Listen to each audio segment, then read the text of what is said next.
자, 우리 정치를 씹고 뜯고 맛보고 즐기는 먼데이 영식당에 여러분들을 초대하겠습니다. 세 분과 함께합니다. 김민아 평론가, 박영칙 에디터, 이상민 PD 세 분 안녕하십니까? 안녕하세요. 자, 먼데이 영식당 공식 질문으로 시작을 해볼까 합니다. 지난주에 인상 깊으셨던 이슈, 또 이번 주에 기대되는 이슈 각각 어떤 게 있습니까? 지난주에 이제 그동안 좀 뜨거운 감자가 됐던 인사 문제가 좀 네. 일단은 일단락이 됐고요. 마무리가 다는 아니지만요. 그렇죠. 두 개 남아 있습니다만은. 지금 뭐 인사혁신처장이라든가 이런 분들에 대한 기사는 계속 나오고 있습니다. 네. 그래서 여전히 이제 뭐 잔불이 남아 있달까 뭐 이런 얘기는 할 수가 있겠는데 인사 이슈와 관련된 어떤 여러 가지 구설들이. 네. 근데 어쨌든 간에 큰 어떤 뭐 논란, 장관 인사와 관련된 것들은 이렇게 이제 마무리가 됐다 이렇게 볼 수가 있고. 네. 그럼 이제 남은 거는 뭘까? 근데 그 직후에 이제 원래 미국에 갔어야 될 우리 경제부총리 그리고 요 부분들에 대해서 이제 트럼프의 그 장관들이 스콧 베선트비 재무장관 이런 사람들이 일정을 그냥 취소해 버렸어요. 네. 그래가지고 가야 되는데 못 갔습니다. 그래서 아니 이게 무슨 일인가 상당히 이제 혼란스러워졌는데 그 상황에서 이제 이번 주는 좀 이제 미국과의 관세 협상이 이제 어떻게 되느냐, 네, 이게 상당히 이제 관심사로 올라 있는 상황이에요. 맞습니다. 근데 사실 인사 문제 이런 거는 국내적인 어떤 그러한 점에서 중요한 이슈였다라고 보면은 요 관세 협상이라는 거는 국제적으로도 중요하고 네. 또 대외적으로 굉장히 중요한 이슈여서 사실 굉장히 나라 전체로 보면은 또 가장 중요한 어떤 그런 이 지점이 아니겠습니까? 네. 그래서 상당히 관심이 쏠리고 있어서 앞으로 어떻게 진행되는 거냐 상당히 관심 있게 지켜보고 이번 있습니다. 주까지입니다. 그렇죠. 유예가 받은 기간이 매우 중요합니다. 8월 2일까지니까요. 네, 박영식 에디터. 저는 지난주와 이번 주에 이어서 아마 이제 한미 간의 관세 협상 그렇죠. 문제도 매듭이어야 되니까 이제 같은 흐름에서 지난주와 이번 주에 계속 관심이 가는 주제는 국민의힘에 대한 종교 개입설. 이것도 좀 충격적입니다. 그러니까 이게 이제 사실은 통일교와 건진 뭐 이제 이 두 사람 간의 문자 메시지나 여러 연락들을 증거로 확보한 특검 쪽의 보도를 보면 이미 이 통일교가 상당 부분 이 윤석열 정부와도 개입이 되어 있지만 네. 국민의힘이라는 정당의 내부 경선이나 이런 쪽에 개입했다라는 가능성이 이미 굉장히 농후해져 있잖아요. 맞습니다. 근데 그거와 또 더해서 오늘 단독 보도를 보니까 이 윤영호라는 세계 본부장이 윤석열을 심지어 독대했다라는 뉴스가 나오고 네. 거기서 무슨 내용들을 이야기 나눴는지 그 수첩에다가 기록을 해놨다라는 거 아닙니까? 근데 네. 심지어 날짜까지 나왔는데 다 있을 것 같아 왠지. 이 사람이 그 통일교 내부 행사에서 2022년 5월에 본인이 윤석열을 독대했다라고 이미 언급한 바가 있기 때문에 이게 좀 맞아 떨어지는 감이 있고요. 두 번째로는 이제 그 홍준표 전 시장의 경우에는 또 신천지를 네. 언급을 합니다. 신천지 이만희 교주에게 뭐 직접 들었다는 식으로 이제 언급을 하면서 이 국민의힘이라는 정당은 얼마 전에는 심지어 그 보수 개신교의 인사들이 내부에 있는 정치인들과 국민의힘 정치인들과 참 가깝다라는 그런 얘기가 있었는데 이제 통일교, 신천지, 보수 기독교 이 정도 상황이면은 국민의힘은 지금 어떤 논의를 해야 되는 것인가? 과연 정당으로 존립할 수 있는 것인가? 정당 민주주의에 대한 우려가 매우 심각해지는 주제이기도 합니다. 매우 중요하고 홍준표 전 시장하고 권성동 의원하고 또 진실 공방으로 가기 때문에 이 이슈가 쉽게 잠잠해지진 않을 것 같습니다. 매우 큰 이슈가 아닌가 생각이 듭니다. 자, 이상민 PD가 아니고 트럼프네요. I'm Donald J. Trump. Trump. 잠깐만. 여보세요. 맨날 예, 전화를 반갑습니다. 관세 중요합니다. 이유? 돈을 더 내세요. 그럼 관세 낮출 수. 7,500. 좋습니다. 그러면은 관세 15% 낮춰주겠습니다. 디스카운트 오케이. 박연세요, 땡이. 고맙습니다. 예. 고맙습니다. 한국도 마찬가지입니다. 관세 낮추고 싶습니까? 예. 10%. 돈 내놔, 이 자식들아, 인마. 감사하게 됩니다. 땡. 예. 코리아 10%. What? Where 관세 am 10%. I from? 코리아. 사우스 코리아. Oh, you look like Kim Jong-un. My friend, Rocketman. I 영 think. 다른데. 알겠습니다. 뭐 트럼프 나온 김에 관세 협상 얘기 좀 해야 될 것 같습니다. 자, 이번 달까지잖아요, 사실은 그 유예된 기간이. 자, EU하고 또 EU는 했습니다. 중국도 이제 한다고 하고요. 그 다음이 이제 우리 정부로 보이는데 언제 날짜가 지금 잡혀 있습니까? 대면 협상이 지금 잡혀 있습니까? 실질적으로는 대면 협상은 뭐 8월 1일까지가 어쨌든 마지노선이지 않습니까? 그러니까, 예. 그렇다면 지금 이제 대면 협상 날짜를 잡고 이제 진행을 해야 되는데 실무선에서는 잡혀 있는 것들이 있죠. 네. 스코페서드 장관도 만나고 뭐 이런 일정들이 잡혀 있습니다만은 하지만 결국은 이제 최종 타결을 이제 뭐 트럼프 대통령이 끼는 어떤 그 이거 테이블에서 트럼프가 한다고 봐야 될 것 같아요. 그렇죠. 진행돼야 예. 되는 거고 일본도 보면은 트럼프가 있는 자리에서 그 갖다 준 패널에다가 네. 사실은 이 4천억 불 이렇게 써 있었는데 그걸 찍찍 긋고서는 이제 5,500억 자기가 올리지 않습니까? 그러니까 이 트럼프가 있는 자리에서 해야 되는데 근데 트럼프가 바쁩니다. 네. 예, 그리고 이제 다른 장관들도 좀 바빠요. 기분이 우리로서 좀 나쁜데 네. 그래서 아까도 말씀하셨지만 오늘 이제 유럽 연합하고 협상이 이제 타결이 된 거고 네. 그 관세 15%로 하기로 그 다음에 지금 이제 중국하고 이제 스코틀랜드에서 만나기로 하는 그런 일정도 같이 근데 본인 있고 말로는 뭐 거의 다 됐다고 하긴 합니다. 뭐 그렇죠. 확인해봐야 되겠지만. 네. 그리고 이런 일정들이 있으니까 그럼 결론적으로는 30에 31일 중에 이제 좀 할 것 같은데 31일에 집중하는 모양새가 되지 않을까 언론이 이렇게 전망하는 것 같고 네. 이 31일 하루에 이렇게 좀 전력을 다해가지고 하는 협상이 되지 않을까라고 예상하고 있는 것 같아서 아마 운명의 날이 되지 않을까 네. 전망을 하고 있는 것 같습니다. 막판의 쟁점이 그거 같아요. 일본도 그랬지만 우리가 투자하는 규모가 얼마나 되느냐 그거에 따라서 퍼센트가 바뀔 것 같기도 하고요. 근데 어떻게 이거 보십니까? 두 가지인 것 같은데 일단은 지금 일본도 지금 아까 판넬 얘기를 네. 잠깐 해주셨습니다만 막 트럼프가 관세를 낮추려는 일본의 노력에 대응해서 계속적으로 투자 규모를 올리려고 했었잖아요. 근데 이 투자 규모도 규모지만 실제 이것을 어떻게 이행할 것인가에 대한 그 일본과 미국의 관점이 너무 다르고 네. 현지 외신 보도들을 다 각각 나눠 보면 다들 아전 인수를 지금 하고 있는 그러니까요. 상황이어가지고요. 이 투자 금액이라는 것이 중요하지 않을 수도 있다는 생각이 일단 첫 번째로 들었고, 뭐 물론 이제 우리 입장에서는 실제 뭐 이행 방안이라든지 어떤 형태로 투자하는지에 대한 그 방법론이라든지 이런 것들도 매우 중요할 텐데 선언적 의미에서 투자 규모를 키우고 차후에 실제 트럼프가 언제까지 집권할지 모르는 거 당연히 정해져 있는 시간이 정해져 있다 보니까 그 이후에는 또 다른 이제 국면으로 나아갈 수 있어서 경제 규모, 특히 일본의 경제 규모와 대한민국의 경제 규모는 다르다라는 걸 좀 접근을 해봐야 될 것 같고요. 예. 우리가 이제 일본과는 차이가 크잖아요. 근데 어떻게 뭐 4천억 불에 해당하는 그런 금액을 투자를 할 수가 있겠습니까?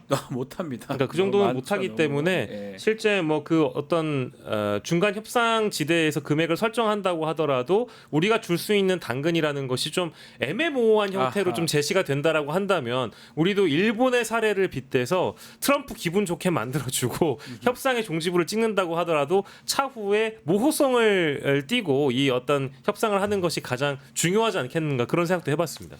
자, 뭐 예, 대통령이 지금 나오셨어요. 그렇습니다. 우리 에이펙이 경주에서 열린다고 저희 초청 맞아요. 회원 정상들에게 이제 서한을 보냈습니다. 강균성 대변인이 말씀하셨는데 그때 우리 김민수 총리도 말씀하셨듯이 6개월 동안은 좀 미 관세에 좀 대응을 잘했으면 좋겠다는 생각이 들고 정말 잘해야 됩니다. 예. 어떻게 어떻게 하십니까? 어떻게 하실 겁니까? 물어보는 것도 좀 그래서 거기 트럼프랑 우리 시진핑이 좀 왔으면 예. 얼마나 좋은 그 자리에? 예, 그러니까 다 잘 되면 올 것 같기도 한데요. 근데 한 명만 올 가능성이 농후합니다. 한 명 모은다. 누가 오면 좋겠어요? 그저 모르죠. 그렇습니다. 예. 웃을 일이 아닌 것 열심히 같은데. 하겠습니다. 알겠습니다. 예, 감사합니다. 자, 지금 위상락 수석 말했던 게 있어요. 조선업 부분이거든요. 미국이 우리 조선업에 관심을 갖고 있다. 혹시나 조선업이 이게 카드가 될 수는 있을까요? 그러니까 구도를 좀 이게 좀 간단하게 설명드리면 이런 네. 거거든요. 말씀 아까 박영식 에디터님이 말씀하셨듯이 투자 규모를 얘기를 하면 사실 일본에 좀 우리가 안 되고 따라갈 수가 없어요. 그렇죠. 그러니까 트럼프가 지금 일본을 기준으로 우리한테 요구를 할 네. 것인데 투자 규모는 그래서 트럼프가 요구하는 만큼 우리가 이제 따라가지 못할 것이고 그러면 다른 거를 이제 내줘야 되는데 다른 걸 지금 트럼프가 요구하는 것 중에 쌀하고 쇠고기가 있습니다. 네. 근데 요것도 트럼프를 만족시킬 만큼 할 수 있을 것이냐. 늘리긴 늘리고 뭐 이런 지금 테이블에 올라가 있다고 대통령실은 얘기하고 있지 않습니까? 쌀하고 쇠고기도. 그렇죠. 근데 트럼프가 만족할 수 있을 정도의 어떤 것에 될 수 있느냐. 이게 국내 농가들의 어떤 그러한 문제가 직결되는 거지 않습니까? 그래서 좀 이 어려운 부분이 있고 그다음에 이제 안보 문제. 예를 들면 방위비 분담금을 협상할 것이냐. 요거는 이제 협정이 얼마 안 돼 가지고 협정을 얘기하기가 어렵고 국방비를 인상할 것이냐. GDP 대비 예를 들면은 이 트럼프가 요구하는 대로 GDP 대비 5% 우리는 못 맞추거든요. 네. 그래서 뭐 3.5%로 맞추고 나머지 1.5%는 유관 분야로 맞춘다 이런 계획이 있긴 하지만 3.5%도 이제 쉽지 않은 것이고 그래서 조금 3.3, 네, 3.2는 어떨까요? 3.3은 어떨까요? 이렇게 가는데 그러니까 요것도 이제 사실 그렇게 티가 안 날 거여서 그러면은 요것도 안 되고 저것도 안 되고 다 안 되면 뭐가 있는데라고 얘기하면 우리는 조선업이 있습니다. 있다. 이렇게 접근한다는 얘기인데 왜냐하면 조선업의 경우에는 사실 지금 미국 입장에서는 중국하고 경쟁해야 되는 상황에서 이 군함이라든가 항공모함이라든가 이런 것들에 대해서 만들기도 해야 되고 개보수도 해야 되고 여러 가지를 해야 되는데 그 조선업 인프라가 부족하기 때문에 네. 잘 못한다는 거예요. 그러면은 이런 상황에서 일본의 손을 벌릴 것이냐, 뭐 어디에 손을 벌릴 것이냐, 우리나라밖에 없다는 겁니다. 다 일본 이런 데도 우리보다는 못하기 때문에 문제는 그런데 조선업과 관련돼서 우리가 뭘 해주면 되는 거냐? 그냥 이 미국에 있는 예를 들면은 조선소 이런 데를 우리가 인수해가지고 거기를 우리 기업들이 운영하면서 미국의 어떤 배나 이런 걸 고쳐주거나 만들어주면 되는 거냐? 그 수준이 아니고 네. 기술 이전이나 인력 지원이나 이런 것까지 포함해서 해달라는 거거든요. 그러면은 이전 단계에서의 협상 구도에서는 우리가 그것까지는 좀 우리가 조금 어려울 수 있습니다라고 할 수가 있었는데 지금 이 협상 구도에서는 그건 이제 거의 당연히 해줘야 되는 것처럼 이제 얘기를 하면서 가야 되는 상황이 돼버린 네. 거죠. 그래서 어려운 일이지만 하지만 그 정도까지는 어쨌든 간에 얘기를 해보겠다라는 스탠스가 우리가 된 거거든요. 네.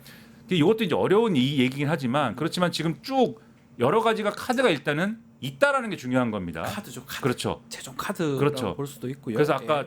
박영실 에디터님 말씀하셨듯이 트럼프가 제일 좋아하는 거는 숫자, 네. 그림, 그렇죠. 포장지 이거를 좋아하는 거거든요. 일본어로 하는 거 봤잖아요. 그렇죠. 우리가. 큰 선물을 안겨준 다음에 선물을 딱 열어보면은 이게 뭐가 굉장히 좋은 게 있다. 하지만 이게 뭐가 좋은 거고 얼마짜리고 하는 건 추가로 감정을 받아봐야 되고 여러 단계가 계속 있는 거죠. 네. 가게 가서 물어봐야 되고 이런 식으로 현명한 협상하는 것이 중요하다 이렇게 말씀드립니다. 알겠습니다. 자, 국내 정치권 소식 이어가겠습니다. 자, 인사청문회 얘기도 좀 했었는데요. 19개 부처 중에 2개 정도 남아 있습니다. 후보자.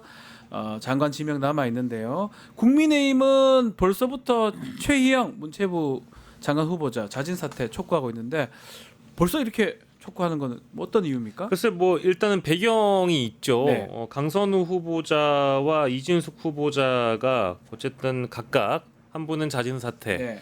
또 한 분은 지명 철회, 철회. 이제 이런 네. 일이 있으면서 야당 쪽에서는 당연히 승기를 잡았다라고 생각을 해서 이제 이런 후보자들 나머지 후보자들에 대한 낙마 시도를 당연히 할 법합니다.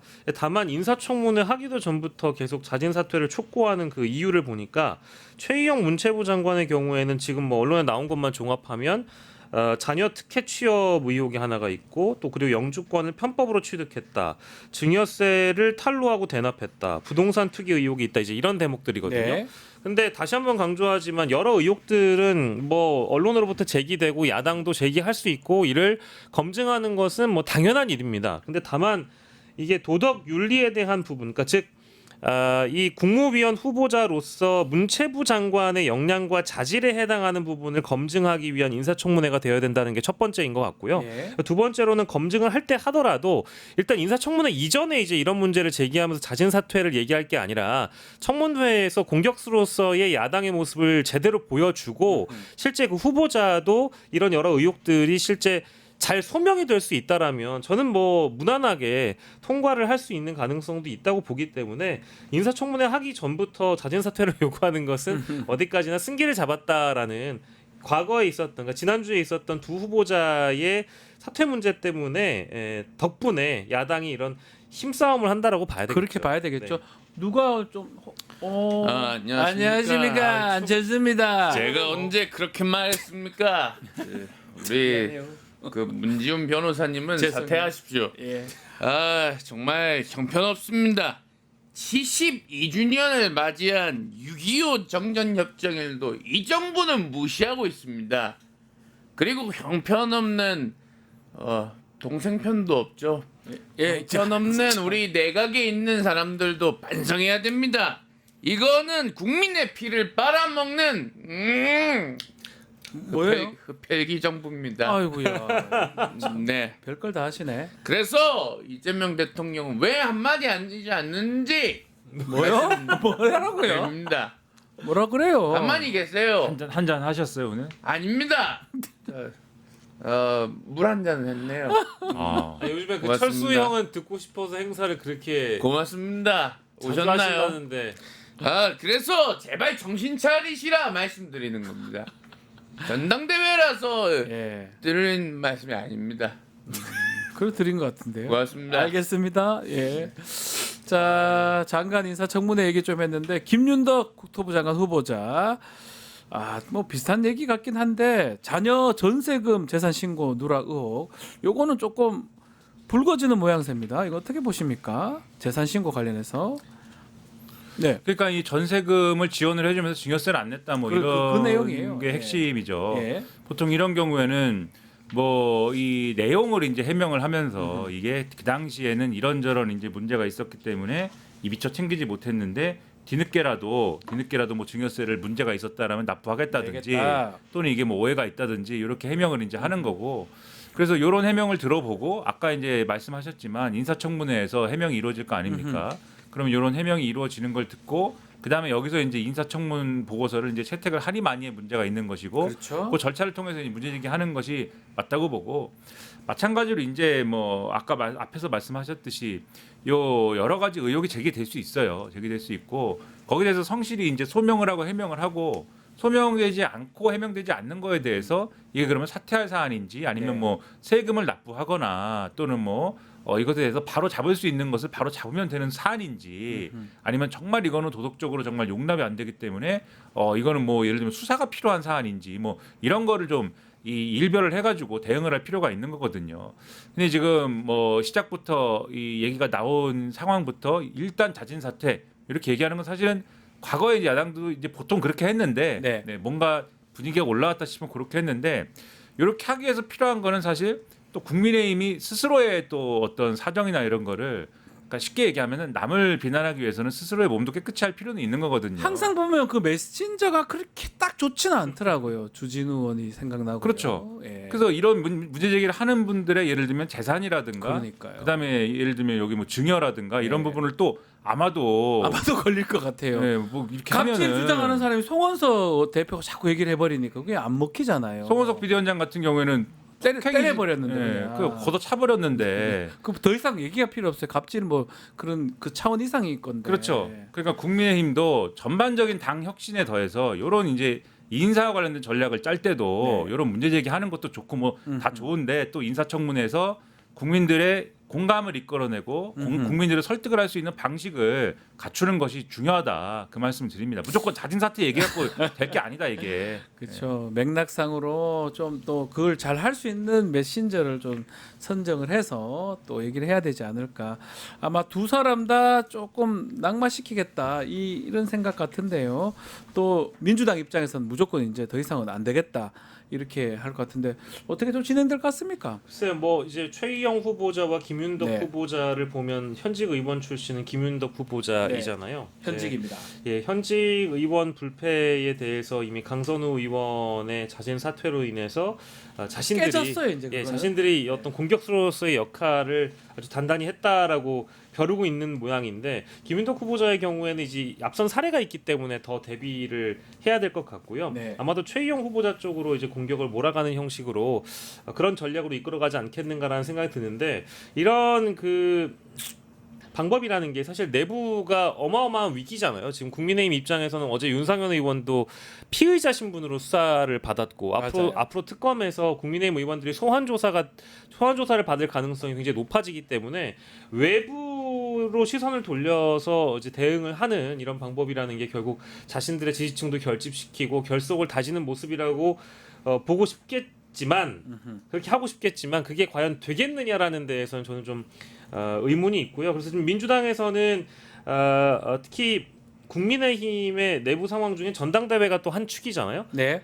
이 김문수 후보와 장동혁 후보가 전환길에 유튜브를 출연하기로 했다라는 보도가 주말 사이에 있었습니다. 맞아요. 이제 이런 거를 보고 나서 김병기 원내대표가 내란 정당 혐의도 모자라서 대선까지 불복하겠다라는 것으로 보인다면서 용납하지 않겠다라는 입장을 이제 보이면서 여야 간의 갈등이 좀 더 이번 주에는 뭐 더 커지고 불붙지 않겠는가 이제 네. 이런 전망을 해봅니다. 지금 맞습니다. 당 왜 대표가 나가시는 나왔죠. 거예요? 전환길 이재명 정권이 유튜브를. 요직을 참석하는 사람 몇 명만 보십시오. 반미하고 온갖 비리투성인 사람들이 나서지 않습니까? 아니 그 전환길 김문- 유튜브를 가만히 있어보세요. 관장님이 어디요? 반미요? 그래서 정상 반미? 국가라면 공직에 더 엄두를 못 낸 사람들이 전부 요직에 차지하고 있습니다. 이거는 막아야 됩니다. 김문수가 앞장서서 막겠습니다. 강한 당대표입니다. 당대표. 옛날에 반미 하신 것 같은데. 그 이름 누구요? 끼어들지 마소. 김문수입니다. 이야. 껴들 수도 있는 거 아닌가요? 그렇게 너무 여유가 없이 행동하는 것도 불출마 좋지 않은 것 선하셨던데. 그 말씀 왜 그래? 김민아 편입니까? 같습니다. 저는 한시입니다. 오, 너는 김씨인데. 저는 한시라니까요. 오, 그래요. 철봉 몇 개래요? 한 30개쯤 하네요. 30개. 30개. 그게 뭐가 중요합니까? 아무튼 제가 당 대표가 되겠습니다. 전환기 씨하고 같이 출연하든지 하든지. 아니 그 김 하겠습니다. 후보님은 턱걸이를 몇 개 하시는데요? 저는 봉천동 이 홈그라운드라서 그때 보여드리겠습니다. 니는 몇 개 하노? 저요? 그렇습니다. 후보자님보다 좀 더 할 것 같아요. 더 할 것 같은데. 아무튼 열심히 하겠습니다. 네. 아니 그러니까 전환길 강하고 확실하게 가겠습니다. 그러니까 전환길 유튜브 왜 나가시죠? 반매하지 마십시오. 아니 전환길 조회를 유튜브를 불구하게 왜 나가냐고 물어보는데 관등성명 대봐요. 여기까지 알겠습니다. 예, 김문수 후보. 이병 예. 김민아. 이병이에요? 예. 알겠습니다. 지금 전당대회 얘기 좀 하고 있는데 국민의힘은 전당대회 시간이 조금 남아 있고 민주당 얘기 먼저 좀 해보겠습니다. 지금 얼마 전 어젠가요? TV 토론에 있었고요. 그리고 8월 2일이니까 이제 이번 주 주말에 결정이 납니다. 특히 TV 토론회 2차 토론회 진행이 됐는데 어떻게 보셨습니까? 좀 아쉬운 점도 있을까요? 이제 뭐 두 후보 간에 네.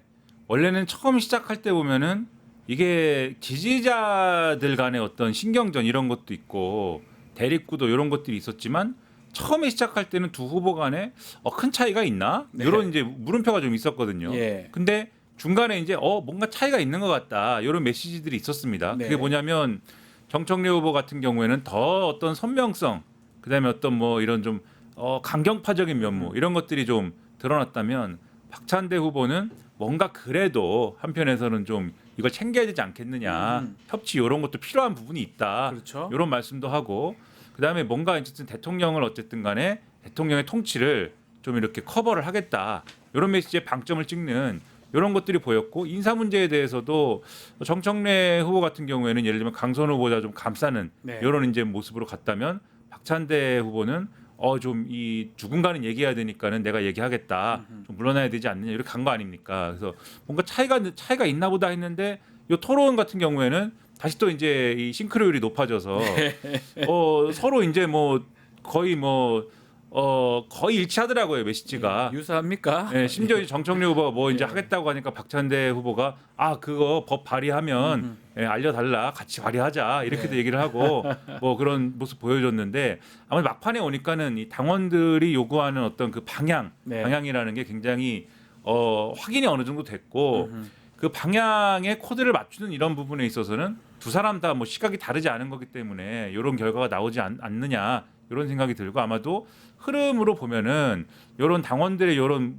흐름이라는 거는 거의 뭐 분명해졌다. 그게 이제 이 토론이 보여주는 바다. 뭐 이렇게 봐야 되겠죠. 그 네. 1차 TV 토론회 때는 제 이제 느낌이지만 약간 느슨한 측면이 있었다라고 저는 봐요. 네. 그러니까 왜냐하면 1차 TV 토론회 그 전후로 해서 이 정도로까지 당원들 사이의 의견이 후보에 대한 긴장감이 갈렸던 경우는 없었던 것 같거든요. 근데 2차 TV 토론회가 열렸던 시점으로 그 전까지의 상황을 보면 오히려 더 뭐랄까 각 후보에 대한 지지도 호소하는 분들이 많아졌고 그 당원들끼리의 갈등이 분명히 더 이제 증폭된 건 사실인 것 같습니다. 그래서 1차 TV 토론회 보다 저는 더 상대적으로 뜨거웠고 미묘한 긴장감이 두 후보 사이에 있었다라고 저는 보는데 그 상징적인 장면이 박찬대 후보는 이제 민심이라는 표현 자주 쓰시는 것 같고요. 정청래 후보는 당심이라는 표현 많이 쓰시는 것 같아요.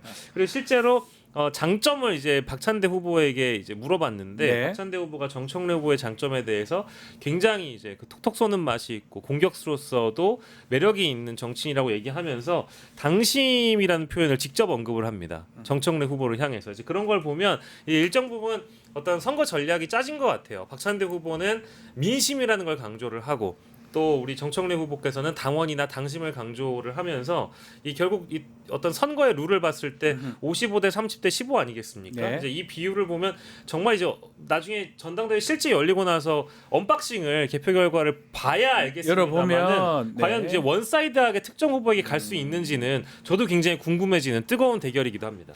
자, 안녕하십니까. 왜 나왔죠? 평가 좀 해주세요. 이 사실상 저번에 있었던 강수도 우리 후보자 사태 뭐 이런 것들이 전당대회 집중적으로 이렇게 영향을 미치지 않을 거예요. 사실상 그러나 이 두 사람 모두가 웃지 마세요. 안 웃었어요. 시신 쪽입니까? 안 웃었어요. 너무 비슷해가지고요. 이재명 대통령의 국정 운영의 성공을 모두 다 얘기하고 있지 않습니까? 그래서 제 개인적인 생각입니다만은 박찬대 후보가 대통령 성격에 좀 맞지 않을까 이렇게 아, 생각하고 그래요? 민심을 전달하고 반영하는 그런 수시는 당대표의 이미지가 이렇게 명심을 장악할 것이다 이렇게 보고 있습니다. 그래요. 근데 코가 많이 막혀. 혹시 한덕수 전 총재 나와 있으면 깜짝 놀랐는데요. 한덕수 준비가 된 거 아니지 않습니까? 가능합니까 그게? 저 한덕수 뉴스 토마토와 함께 단일화 하겠습니다. 우리 좀 그만 떠라. 아 죄송해요. 예. 괜히 시킨 것 같아요. 예. 단일화 하겠습니다. 예, 고맙습니다. 한덕수 씨. 예, 뭐 하십니까? 조사 받고 계신 것 같은데 요새. 저 보통 사람입니다. 사랑해 주십시오. 알겠습니다. 깜짝 놀랐습니다. 예. 한덕수 전 총리까지 얘기 들었습니다. 자 그리고 하나 좀 더 짚어봐야 되는데 개혁신당은 이준석 대표 체제로 복귀했습니다. 결국 몇 퍼센트 98%인가요? 99%인가요? 받았는데 1년 2개월 만에 복귀가 됐는데 글쎄요 이게 어떻게 봐야 됩니까? 먼저 예. 뭐 개혁신당은 원래 이제 이준석의 당이다 이렇게들 네. 많이 이제 평가하는 뭐 그런 곳 아닙니까? 네. 그리고 처음에 시작할 때는 뭐 천하용인이다. 물론 이제 젊은 용은 이제 빠지고 네. 다소 이제 중후한 용이 이제 들어갔다가 그 용은 이제 다시 빠진 것 같고 맞았죠. 예. 그리고 허은하 대표도 예. 처음에는 있었는데 그 거의 끝간데 없는 이 어떤 갈등을 벌이다가 이제 또 튕겨져 나간 것 같고 민주당도 했죠 지금. 그렇죠. 예. 그래서 이제 혼자 남았는데 당연히 뭐 90 몇 %로 되겠죠. 그러니까 됐는데 예. 문제는 첩첩산중입니다. 지금 되자마자 지금 압수색을 또 들어갔어요. 그러니까요. 그래서 이 김건희 특검이 이제 이준석 대표의 자택을 압수수색했다 그러는데 그러면은 이게 뭐겠습니까? 당연히 이제 그 당시에 2022년도 6월달에 이 재보궐선거 공천 관련돼서 어떤 역할을 했느냐, 즉 윤상현 당시 재보궐선거 공관위원장에 대해서 요 압수수색과 조사를 진행한 것이고 본인 당 대표였잖아요 당시에. 그렇죠. 예. 당연히 공관위원장 그 당시에 공천관리위원장을 조사를 했으면은 그 외에 있는 대표를 조사해야죠. 네. 대표를 조사하기 위해서 압수수색하고 부르겠죠 이제 또. 네, 근데 이제 뭐 어떻게 될지는 모르겠습니다만 서면으로 할지 뭐 이런 건 모르겠습니다만 그 뭐 이런 것이 진행될 것이고 그러면은 대표가 됐지만 대표가 되자마자 뭐 이런 걸 겪는 게 개혁신당이라는 당의 입장에서는 그게 어떤 거겠습니까? 딱 이제 저 당은 소위 말하는 앞으로 수사받아야 되고 또 공천 관련해서 뭐 명태균 뭐 또는 뭐 어떤 뭐 이런 문제 등등 이렇게 딱지가 붙어 있는 그러한 정치 세력 아니냐 이렇게 될 수도 있는 것이어서 이번에 본인이 직접 이렇게 여러 가지 의혹이 있고 뭐 수사를 받아야 되는 대상임을 스스로 알 수 있고 스스로 네. 이제 판단할 수 있는 상황이었는데 스스로 마운드에 올라간 것이 과연 현명한 판단이었는지 그거 외에는 방법이 없었는지 등등에 대해서 한번 뭐 판단할 여지가 지금 있는 것이 아니냐 이런 생각이 이제 듭니다. 네. 이게 그 영장에 뭐라고 이제 적시했는지 좀 그 기재 중요한- 내용을 봐야 될 것 중요합니다. 같아요. 지금 예. 여러분들 8시 2분에 이게 속보가 뜬 속보가 거면 금방 떠서 박영식 에디터 눈이 아주 크게 떴습니다. 깜짝 놀랐었습니다. 왜냐하면 예. 어제 대표로 이제 선출이 됐는데 예. 오늘 압수수색한다라는 것은 글쎄요 일단은 기본적으로 이제 혐의에 대한 증명이 가능하다라는 자신감이 있기 때문에 그런 특검 거겠죠, 쪽에서 또. 압수수색을 했다라고 네. 봐야 될 것 같고요 기본적으로. 네. 두 번째는 윤상현 의원에 대해서 14시간에 대한 소환 조사를 어제 마쳤습니다. 그리고 압수수색을 윤상현 의원실을 대상으로 했을 때도 그때 당시에 같이 이제 기재가 됐던 이름들이 몇몇 있어요. 근데 그때 중앙일보가 한번 이준석 의원에 대해서 피의자로 함께 공동 적시가 돼 있다라고 보도를 했다가 그 기사를 살짝 바꿉니다. 네. 여러 정치인들의 이름이 기재가 돼 있다. 그러니까 신분에 대한 표현을 지워버리거든요. 근데 오늘 같은 경우에는 확실히 피의자 신분으로 이제 그 분류가 되어 있는지 이제 요 대목을 우리가 한번 봐야 될 것 같고 어떤 혐의일지도 우리가 한번 지켜봐야 될 것 같아서 개혁신당 쪽에서는 굉장히 큰 뭐랄까 어려움을 처하게 된 건데 아마도 오늘 나온 논평은 뻔할 것 같습니다. 야당 탄압이다 이거 네, 아니겠습니까? 그렇게 얘기하겠죠. 근데 저는 한편으로는 이런 상황을 대비해서 이 당 대표의 실제 출마했을 가능성도 저는 뭐 있다고 그럴 보고요. 수도 있다. 그리고 지난 9월 6일에 2024년 9월 6일에 뉴스토마토가 이제 단독 보도를 통해서 명태균 게이트를 실제 보도를 한 이후에 네. 시간이 굉장히 많이 흘렀습니다. 실제 증거들을 인멸했을 가능성이 매우 높다라고 보기 때문에 그런 것까지 함께 특검에서 들여다봐야 될 것 같습니다. 자, 누구 얘기 한번 들어볼까요? 나왔네요. 그런 게 중요한 게 아닙니다. 예. 몸통은 따로 있죠. 뭐죠? 본인인가요? 말씀을 왜 그래요? 아니 궁금. 말씀을 왜 그래요? 김수민이는 좀 문제가 있는 것 같아요.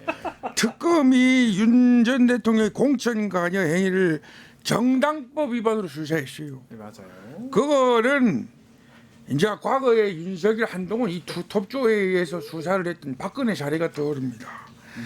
대통령이 자당 사무총장을 통해서 공천을 관여하는 그런 정치관리 범죄 규정은 아주 작은 먼지까지 털 거다. 네, 그래 보고 다틀 것이다. 예. 먼지 투어리 수사하는 거죠. 예. 네, 그런 당에 내가 다시 들어가서 와, 활동하겠습니까? 이제 욕하시네 완전히. 예. 영남고 어떻게 생각합니까? 고등학교 후배. 예. 그래서 예. 업보는 피할 수 없는 겁니다. 예. 지가 한 대로 똑같이 당하는 겁니다. 네, 그래. 할 말 다 하시더라고요. 뭐 며칠 전에도 나는 이제 그 똥통에 들어가는 사람이 아니죠. 신천지 얘기도 하시고 뭐 다 거기 해버렸어요. 내가 그 경선이 부정이었잖아요. 다 무너지면은 그 빈집털이 하려고 하죠? 발언권 없고 얘기하란 말이야. 알겠습니다. 진짜 알겠습니다. 건방지게 어떻게 앵커가 됐노? 예, 알겠습니다. 홍준표 전 시장 얘기를 마지막으로 오늘 먼데이 영식당 여기서 마무리를 하겠습니다. 세 분 말씀 감사합니다. 고맙습니다.